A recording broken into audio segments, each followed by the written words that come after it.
Bienvenue sur Chat ira mieux demain, le premier podcast francophone 100% dédié au comportement de nos chats.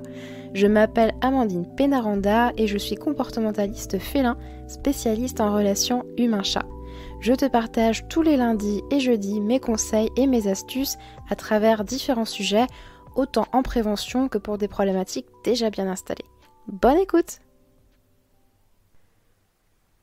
Je suis contente de te retrouver à nouveau ce jeudi pour un nouvel épisode du podcast avec pour sujet aujourd'hui comment jouer avec mon chat. C'est vrai que j'ai été absente pendant 2 épisodes, je suis désolée, j'étais en plein déménagement, donc là je me trouve en Normandie et plus du tout en Indre-et-Loire. Donc voilà, c'est maintenant par ici que les enregistrements vont se passer. Alors, entrons tout de suite dans le vif du sujet, donc ça va être la technique de jeu. On m'a demandé d'en savoir un peu plus sur comment jouer avec son chat et combien de temps jouer avec son chat. Alors, combien de temps on va jouer avec son chat et quels sont ses besoins? Alors, au niveau du timing, on va se dire l'idéal c'est vraiment de prévoir 1 demi-heure de jeu avec son petit chacha tous les jours. À peu près, hein. Je sais que c'est compliqué selon les plannings de chacun, mais ça va vraiment être important de proposer par exemple 5 minutes le matin, 5 minutes le soir, un peu à midi, etc. On n'est pas obligé de tout faire d'un coup, on peut effectivement répartir la séance en plusieurs fois dans la journée, mais c'est vraiment important de faire un minimum. En fait, ça va permettre à ce que le chat soit bien dans sa tête, que ça réponde aussi à ses besoins, surtout si c'est un chat d'intérieur. Il va vraiment falloir l'occuper parce que sinon c'est là qu'on se retrouve avec des problématiques après comportementales qui viennent directement de là, de l'ennui aussi du chat. Alors, la technique de jeu, comment jouer avec son chat intelligemment et efficacement. Donc tout d'abord, il va te falloir un jouet qui va te permettre de protéger ta main, tout bêtement, parce que les mains, et non, on ne joue pas avec ses mains, avec son chat, parce que ça peut être dangereux. Les mains, ça sert uniquement pour faire des soins, pour faire des caresses, voilà, ce genre de choses-là, mais pas du tout pour jouer avec son chat. Donc, ce que tu peux prendre, c'est par exemple une petite canne à chat, une espèce de canne à pêche avec des plumes, avec une peluche. Vraiment, de nos jours, il y a du choix, donc c'est pas ça qui manque. Tu peux prendre un petit plumeau, pareil avec des plumes. Tu peux très bien prendre une cordelette avec voilà, tu peux vraiment mettre tout et n'importe quoi au bout. Je cherchais le nom, je vais y arriver. Avec un petit bouchon en liège. Voilà, c'est ça que je cherchais. Ce que j'ai fait moi-même d'ailleurs. Si tu vois que le bouchon en liège, il en a peur parce que ça fait trop de bruit au sol, n'hésite pas à garder juste la corde. Ça peut être un lacet de chaussure, ça peut être un fil de Scooby-Doo, ça peut même être un vieux câble de téléphone. Vraiment, tout ce qui est linéaire comme ça, tout ce qui est fil, tout ce qui pendouille, ça marche avec les chats super bien. Donc n'hésite pas à t'armer de ce petit objet, d'en avoir aussi plusieurs sortes, comme ça tu pourras varier. Alors, le but premier, en fait, ça va être de faire de l'anticipation avec ton chat et donc de te transformer en petit papillon ou en asticot, en libellule, peu importe ce qui te fait plaisir, mais il faut que tu fasses des mouvements aléatoires.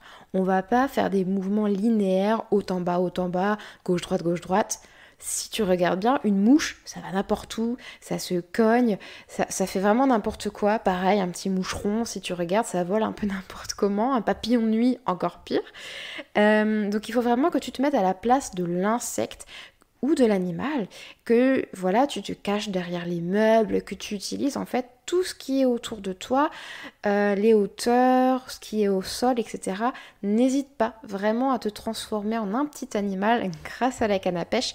Tu verras que ça va vraiment beaucoup plus amuser ton chat que un truc comme je t'ai dit avant qui fait gauche droite et puis au final on lui met le jouet en pleine tronche, on le cogne avec, on le titille un peu trop. En général, ça a plus tendance à saouler nos chats. Si tu te mets à sa place, c'est sûr que se prendre un truc sur la tête, c'est pas très intéressant.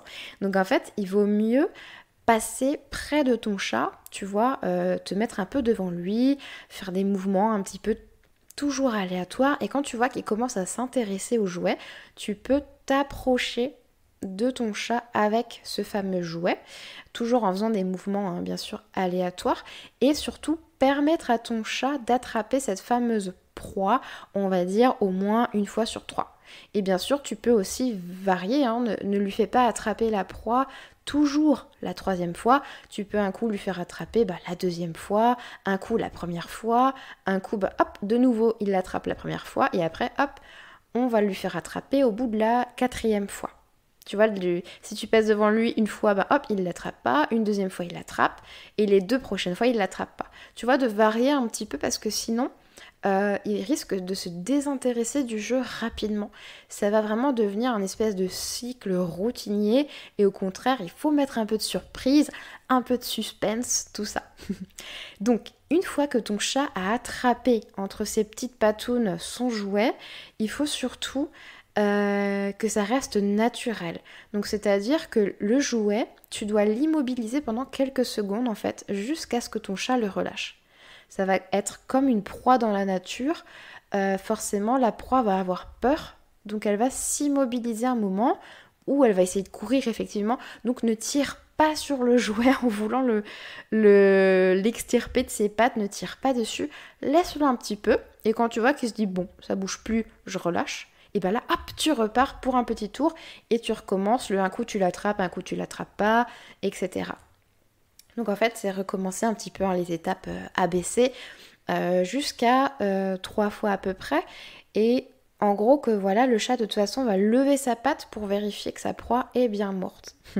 Donc on ne joue pas n'importe comment aussi, c'est-à-dire qu'on va pas tout de suite partir sur un jeu super intensif et d'un coup on s'arrête parce que ça peut être très frustrant, le chat va être au taquet à vouloir attraper un truc, donc il risque d'être à fond et d'un coup plus rien. Donc c'est-à-dire qu'on va démarrer le jeu doucement en faisant des mouvements lents, en passant devant lui tranquillement, et quand on voit qu'il commence à avoir un petit peu d'intérêt pour le jeu, que vraiment ça l'intéresse, là on va augmenter en intensité progressivement. Et puis petit à petit, on va faire l'inverse, on va redescendre, je vais y arriver aujourd'hui, on va redescendre en pression doucement pour ralentir le jeu, en fait, jusqu'à le terminer. Et là, ton chat va devoir reprendre son calme. Donc ça va permettre un peu de réguler le jeu et à la fin de ne pas avoir un chat encore suractif qui est en demande.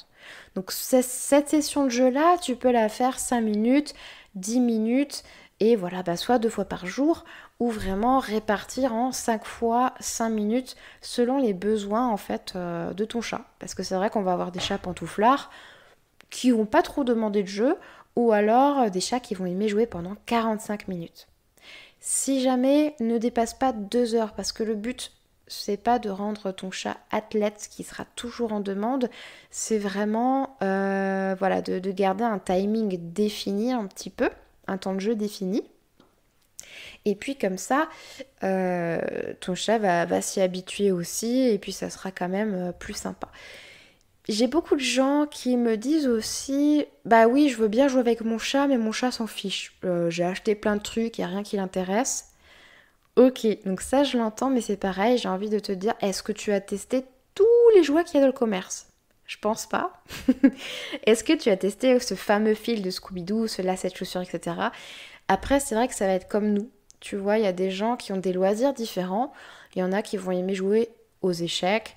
D'autres, ça va être de faire de la lecture. Certains, ça va être de l'escalade. En gros, les chats, c'est pareil. Mais au niveau des occupations, des jouets, il faut trouver ce qui plaît à ton chat. Parce que ce qui va plaire à l'un, ça va être les coussins à la valériane, ça va être les cannes à pêche.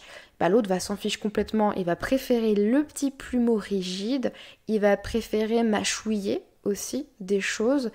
Donc il faut vraiment que tu apprennes à connaître vraiment ton chat et que tu lui fasses tester le plus possible plein de choses, parce que comme ça va aussi lui amener un peu de diversification, j'ai envie de dire, un peu des choses différentes dans son quotidien. C'est vrai que les chats aiment bien la routine, mais il ne faut pas que ce soit non plus une routine ennuyante. Voilà. Et donc pour finir, je te conseille bien de ranger le jouet une fois que c'est terminé, parce que si ça reste à sa portée tout le temps, il risque en fait de s'en désintéresser. Et puis c'est surtout que certains objets peuvent être dangereux, surtout pour les jeunes chats, comme par exemple tout ce qui est à base de plumes. Et les cannes à pêche aussi avec le petit fil, il faut bien l'enrouler autour de la canne, il faut pas le laisser comme ça. Donc n'hésite pas, si tu as un petit tiroir ou une boîte spéciale, je te conseille de ranger tous les jouets dans la boîte. Et pareil, tu as des sprays, tu as des herbes en poudre. Donc ça, tu peux facilement en fait le vaporiser ou saupoudrer dans la boîte, ce qui fait que les jouets où ton chat ne s'y intéresse plus trop, ça va peut-être redonner un petit peu d'entrain, donc ça peut être pas mal à tester. Alors, si jamais tu peux noter par exemple qu'un chat qui n'est pas capable d'attraper sa proie, au bout d'un moment, comme je disais avant, si tu lui laisses pas l'attraper, si tu dis « eh ben non, tu l'attrapes pas, eh ben non, et là non plus », tu vois, ça peut être stressant et forcément ton chat va pas vouloir jouer avec toi et ça peut donner lieu à des agressions redirigées. Ça veut dire que en étant trop frustré, décidément, de rien attraper, en fait, il pourrait s'en prendre, soit à toi, soit aux chiens, soit aux enfants, soit aux autres chats, parce qu'il a accumulé une énergie et qu'il a besoin de la décharger. Et donc le jeu, ça sert aussi à ça. Donc c'est vrai que l'idéal, par exemple, ça va être le fameux pointeur laser.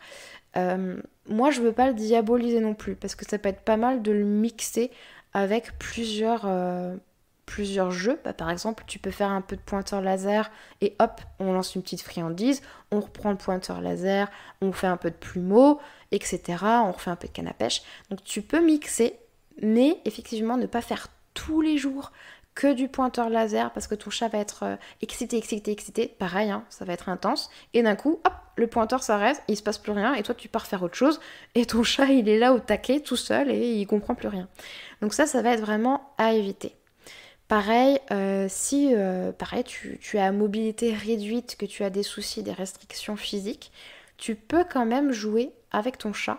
Et le laser, tu vois, éventuellement là, ça peut être recommandé, donc comme ce que je te disais avec la technique d'avant, de varier et de lui lancer par exemple une petite balle, un petit pompon, vraiment surtout à la fin du jeu,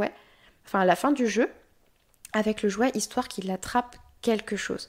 Et si tu t'en possèdes plusieurs, n'hésite pas à en avoir sous le coude, comme ça tu peux aussi lui en lancer tout plein pendant le jeu. Voilà, c'était le petit épisode du jour, j'espère que ça t'a intéressé. Si tu as des questions, n'hésite pas à regarder dans la description, tu peux très bien m'envoyer un email, j'y répondrai avec plaisir. Si tu as des besoins, des envies par rapport à d'autres sujets d'épisodes, ce sera aussi avec plaisir, je suis à ton écoute. Et si tu as besoin, comme dit, je suis là pour répondre à tes questions. Parce que ta relation avec ton chat, c'est ma priorité et le but, c'est que vous soyez heureux.